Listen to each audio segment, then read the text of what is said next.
Have you ever walked into a room and felt your chest tighten, your breath shorten? But there's no danger, no threat, no reason. Just a quiet discomfort, like your body knows something your mind won't say out loud. That's not imagination. That's your inner world whispering. There's a part of you, ancient, unseen, that speaks not in language but in tension, restlessness, goosebumps. It is the voice beneath all voices, your intuition, your unconscious. We often think we're logical beings, guided by reason and clarity. But more often than not, it's the quiet, buried parts of us that steer the wheel.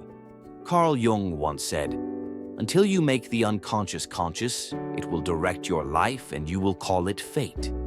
So think for a moment. How many choices have you made that felt right but left you hollow? How many times have you ignored that small, trembling signal in your gut and paid the price? We live in a world that praises endurance. Stay, tolerate, be loyal, be nice. But no one ever teaches us how to leave, how to walk away from what feels wrong when it looks right on paper. Sometimes what breaks you doesn't come with red flags. It comes wrapped in comfort, in routine, in "this is just how life is." But your body knows, your dreams know, your energy knows. You start sleeping poorly. You dread the mornings. You laugh less.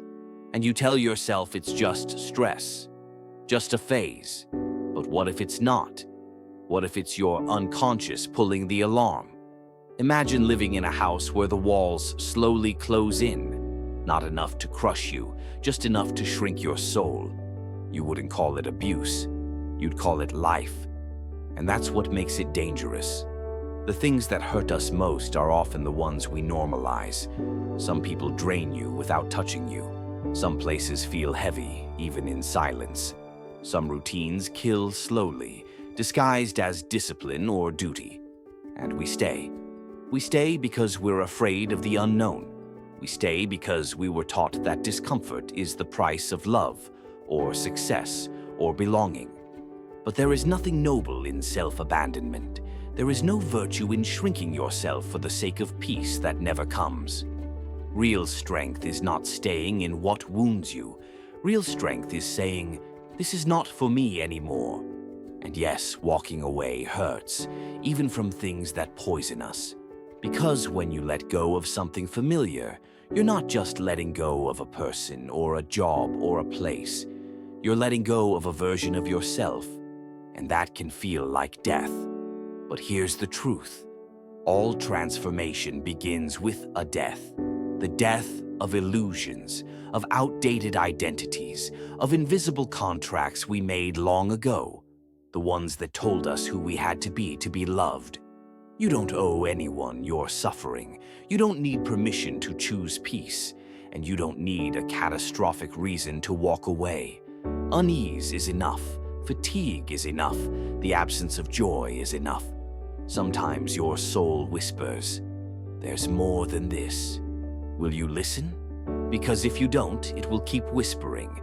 Then it will nudge. Then it will scream. Through anxiety, illness, breakdown. Your unconscious doesn't give up. If you won't move for peace, it will move you with pain. Not as punishment, but as guidance. We often say we feel lost when we leave something behind. But maybe it's not being lost. Maybe it's being empty for the first time. Maybe it's the space where something new can grow. Because what if loneliness isn't a void, but a doorway? What if that silence you're afraid of is the birthplace of the self you've never met? That version of you that doesn't perform to be accepted, that doesn't stay to be loved, that doesn't abandon truth for comfort. The one who chooses herself even when no one understands. The one who no longer trades authenticity for approval. This is where the real work begins. Not in fixing others, but in healing the quiet war inside you.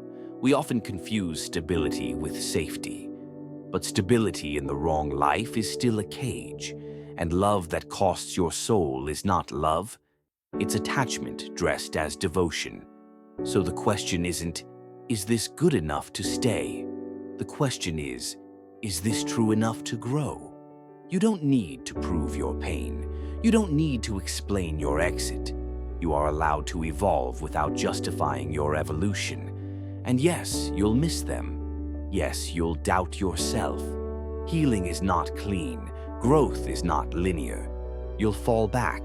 You'll want to go home, even if home is the place that hurt you.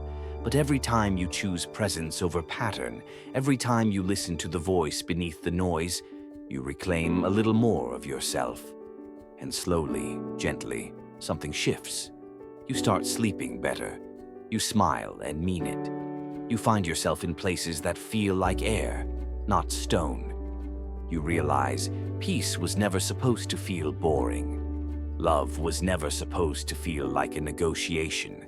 And your life was never meant to be lived on autopilot. So now you know. The next time your chest tightens, don't brush it off. The next time a laugh feels forced, a presence feels heavy, don't explain it away. Pause, breathe, listen. There's a compass beneath your skin. It always knows the way home. If this video helped you hear the quiet voice inside, then the next step is understanding what's been keeping you trapped. Because sometimes the prison isn't around you, it's within you. Watch You Built Your Own Prison. Here's how to escape next. Your freedom is waiting.